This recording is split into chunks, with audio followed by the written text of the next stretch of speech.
2026 Australian Grand Prix race notes. Dick's race notes. Number 1.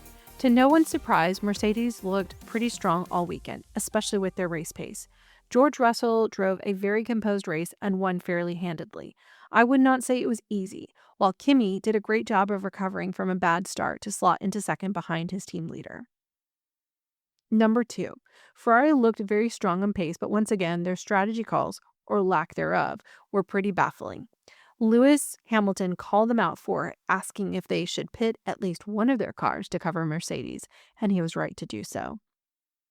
Number 3. Speaking of Lewis, he had a very good race and indicated that he thought the race was fun, a sign that we may soon be seeing his return to the podium. He for sure was very happy to see the ground effect cars go away. Number 4. Isaac Hadjar certainly looked very comfortable in the second Red Bull seat. One has to wonder if his driving style is similar to Max Verstappen, or if Red Bull has finally built a car that someone other than Max can drive. Number 5. At this point, Red Bull and McLaren are not on the same level as Mercedes and Ferrari, but you have to think that it won't be too long before they are, given the gap is fairly close. Number 6. I am not sure that I fully understand what happened to Max in qualifying an Oscar on warm-up lap, but from what I'm reading, it sounds like both drivers were caught out by the sudden deployment of electricity right when they did not need it, and that is what pitched them off the track. If that is true, that is just another reason to not like these regulations. Number 7. Lastly, the regulations themselves.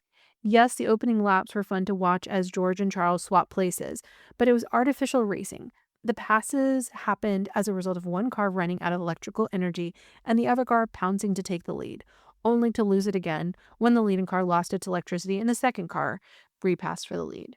Watching drivers downshift on the straight or slow down for corners early was, to me, just not racing. But the challenge was for all the drivers, so there is not much for a purist to do except hope that the rules and energy deployment strategies become more refined so this sort of thing becomes something of the past. Sabrina's race notes. Number 1.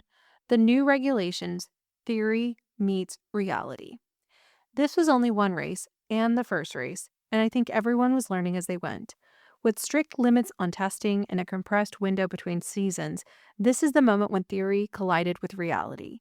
These are extraordinary STEM minds who spent months modeling and theorizing, and Australia was when the experiment went into application mode. We saw whose forecasts, gambles, and imaginations were actually validated. That said, it's only one race. Each team not only ran its own experiment, it also watched everyone else run theirs. Now they're going back to analyze all the data, their own and their competitors. In that sense, I see this weekend as the opening act of a grand science experiment on a global scale. Number 2. Mercedes. Dominant, but not yet at full power. Mercedes had an impressive weekend out of the gate, and I suspect they still have significant potential they haven't fully unlocked. My read, based on George's comments after the race, is that they weren't running at full power, and that's the edge that comes with being a works team. You can hold something back and still win. For their customers, McLaren, Williams, and Alpine, they were closely watching, and I have no doubt they're already zeroing in on the areas where they can close the gap. That said, I want to be careful not to treat those three teams as equivalent. McLaren, in my view, is the only one positioned to close the gap rapidly, efficiently, and effectively. Williams, despite its ongoing renovation, still carries production and weight concerns that give me pause. I think Canada may be the first real opportunity to see where they truly stand. Alpine, with its continued internal dysfunction, faces a harder road unless they address their leadership and culture issues. I suspect it could be summer break before they make meaningful progress. Number 3. Ferrari. Clear second, with a familiar caveat. Ferrari has genuine potential. The question is how much, and whether they can develop it fast enough to chase Mercedes as the silver arrows continue to unlock their own potential. What concerns me is the part that hasn't changed: strategy. These new regulations seem to demand even more precise strategic thinking than before, and that's historically not Ferrari's strongest suit. And if their strategy calls continue to cost them, the underlying pace won't be enough. Their customer teams, Haas and Cadillac, give me some confidence that the Ferrari power unit has real potential. I'll come back to Haas in a moment, but Cadillac is also worth noting. Sergio Perez completed the race, and that's exactly what a brand new team needs to do in their maiden Grand Prix. One data point, but an encouraging one.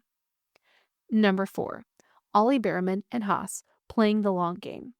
Haas spent much of the race quietly in the midfield. No reliability issues, no strategy drama. They were learning in real time, gathering data, managing the new regulations, and calibrating what was realistically achievable on this weekend. Their leadership clearly set measured expectations, and the team delivered within them. That's a team playing the long game and playing it well. And then there's Ollie, P7 and the highest placed midfield driver. But what stands out to me isn't just the results, it's what it represents.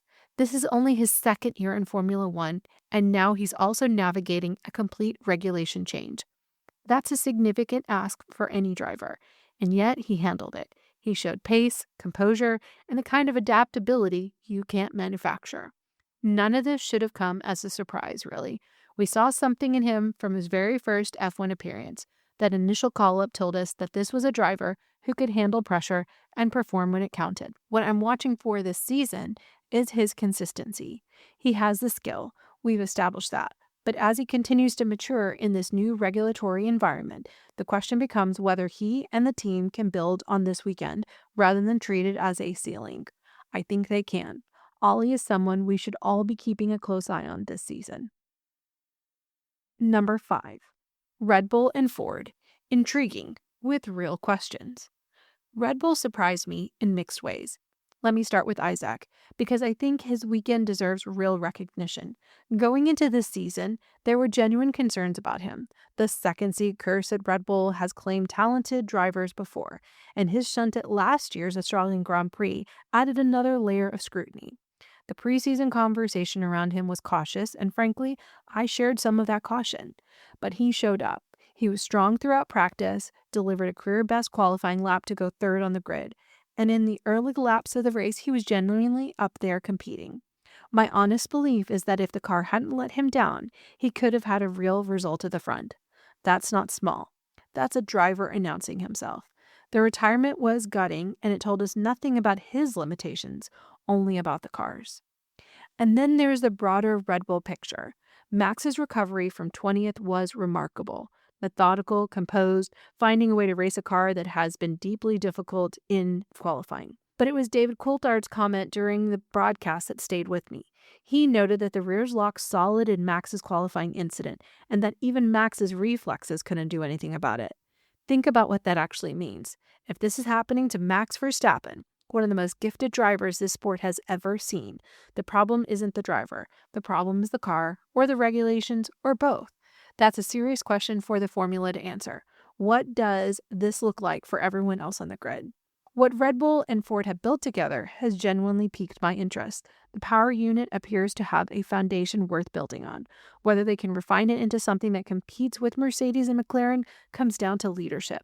Laurent Mekies has the engineering background and the insight.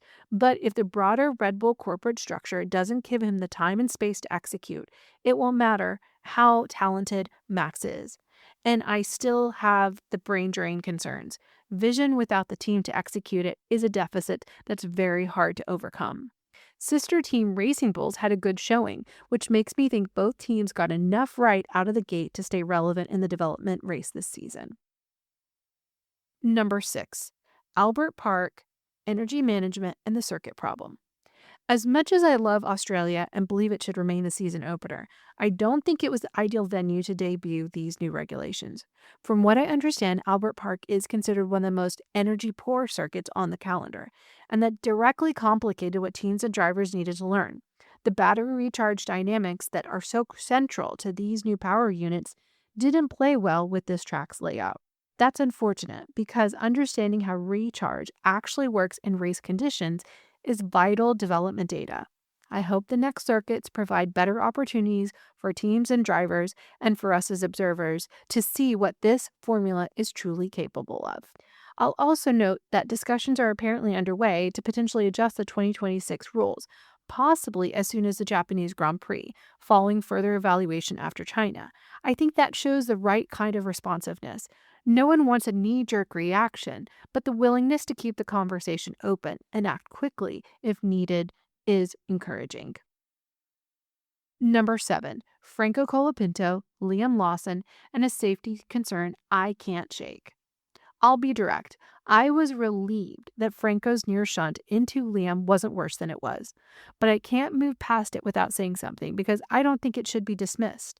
To be clear about the context, this happened off the starting grid before the race had even begun, not during racing, not in a battle for position on the grid. That matters. I'm someone who does not want to see crashes in this sport. The potential for injury or worse is always present and weighs on me. The fact that this came that close in a pre-race moment on the grid is alarming. Franco's reflexes saved what could have been a very serious situation.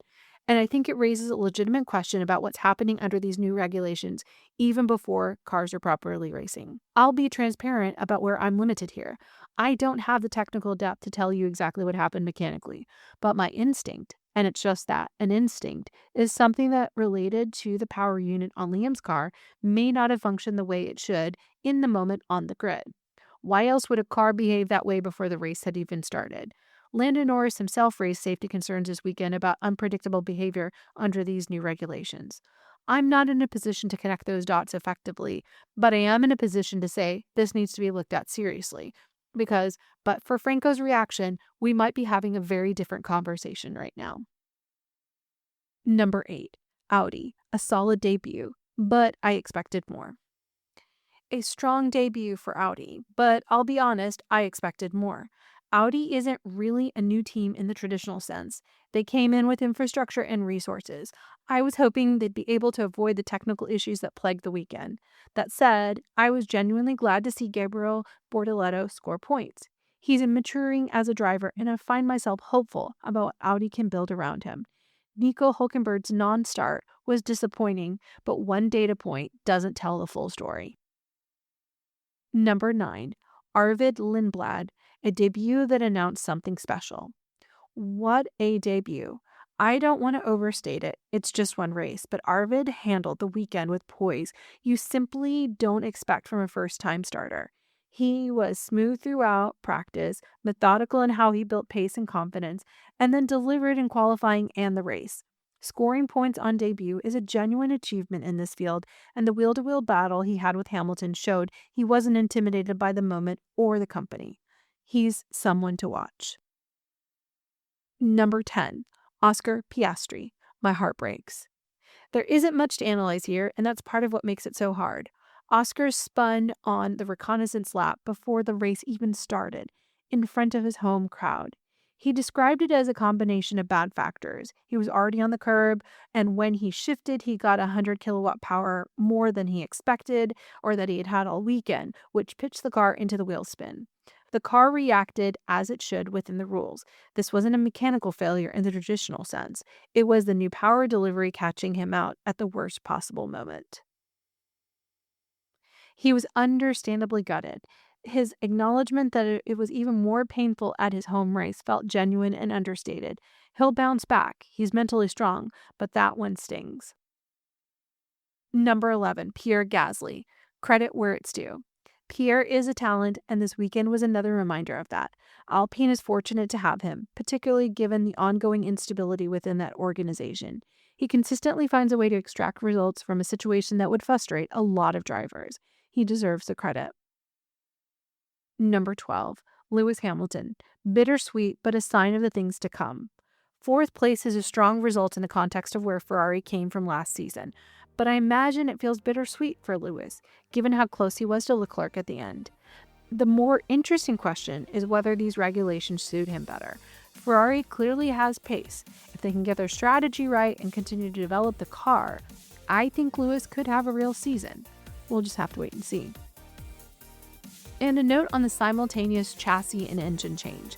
One theme that kept coming up this weekend was we don't normally change both the chassis and the power unit simultaneously in Formula One. Over and over, we heard that this combination creates compounding unknowns. I think it's worth sitting with that. It's likely contributed to some of the reliability issues and the uneven performance picture we saw. It also means the data from this race is harder to interpret clearly. Teams are working out two major variables at once, not one.